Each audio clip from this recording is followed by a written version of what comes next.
Okay, so now 14.4, which is the zero and negative exponents. And this learning goal is I can understand the concepts of zero and negative exponents. So zero exponent for any non-zero number a, so that's any number that's not zero, whenever it's to the zeroth power, it equals 1.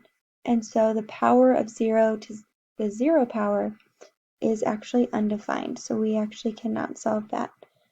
However, any other number that is not 0, anytime it is to the power of 0, it equals 1. So 4 to the 0th power is 1. As for negative exponents, for any integer n and any non-zero number, so we're just going to call that a to the negative n is the reciprocal of a to the n. So remember, the reciprocal means it's the flipped version. So for instance, the reciprocal of 2 equals 1/2.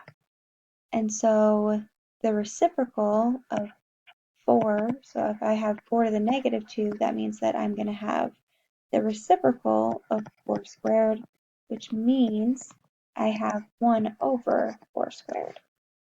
So we always flip it. So example 1, a, we have 3 to the negative 4. So we have 3, we want the reciprocal of 3 to the 4th, which means that we have 1 over 3 to the 4th. So in order for this to become negative, we have to flip it to the bottom. If it was on the bottom, then we flip it to the top. So for b, we know that when we have the same base, we can add our exponents.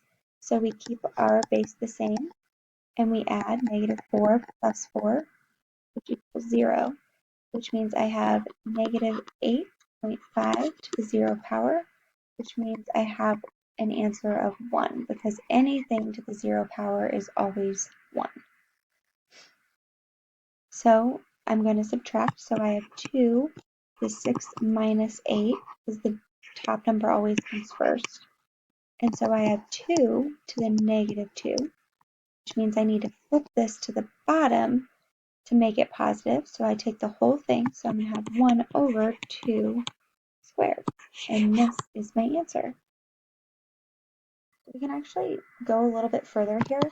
So 2 squared is 4, so I have 1/4 would be my actual true answer. And if you think about it, 2 squared is 4, and I want the reciprocal of 4, which means that I want 1/4. For a, we have 3 to the 4th power. So on my calculator, I'm just going to do 3, and then I hit the x to the y, and then I'm going to put a 4. So I get 81. So I have actually 1 over 81. So that's actually my true answer. So I want you to give, and you don't have to do all of these, I want you to do 1, 5, and 6 on your own, and then you're going to check your answer with mine. For the first one, we just need to flip it and bring our base with our exponent to the bottom of our fraction, and then turn it positive, our exponent positive. So we have 1 over 4 squared, which is just 1 over 16. For number 5, we're going to subtract our we're going to add our exponents because we're multiplying, so we're going straight across. So 7 plus negative 4 is 3. So we have 1 over 5 to the 3rd power, which is 1 over 125. For number 6, we're going to add our exponents, and so 5 plus negative 3 is 2. And then we subtract these two exponents because they are being divided by each other. So 2 minus 2 is 0. So I keep my base, so I have 4 to the 0th power, and that means that anything to the 0th power is just 1. So my answer to number 6 is just 1.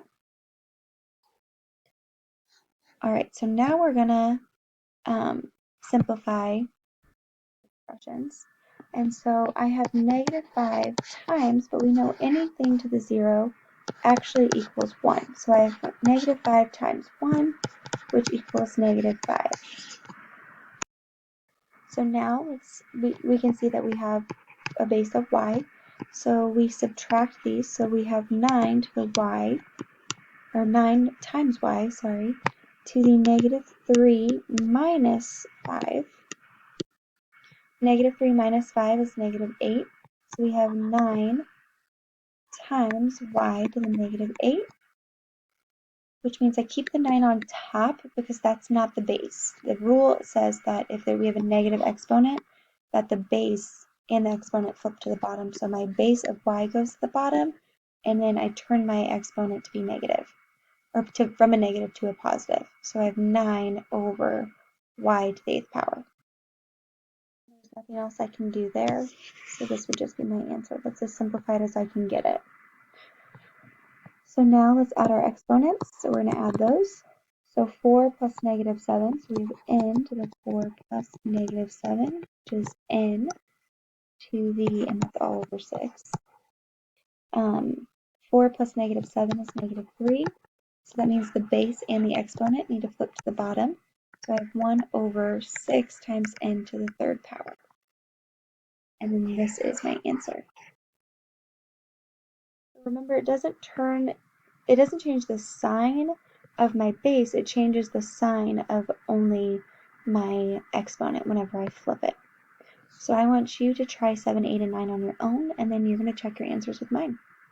For number 7, we have that x to the -2, and so we keep our 8 because that's not my base, that's just a coefficient. And so that's being multiplied times x to the -2nd power. So I keep my 8 on top and where it's at, and then I'm going to flip my x squared to the bottom. So I have 8 over x squared. For number 8, b to the 0 power means that that just equals a 1. So I have 1 times b to the -10. And then we know that that just 1 times anything is just itself. So we have b to the -10. And so that means this whole thing needs to flip to the bottom, and so I have 1 over b to the 10th power, or the power of 10. For number 9, we have z to the 6th over 15 times z to the 9th, and so 6 minus 9 is -3, and so that means that this would need to flip to the bottom, and so I have 1 over 15 z to the 3rd power. And you can think of it as like z all over 15 times.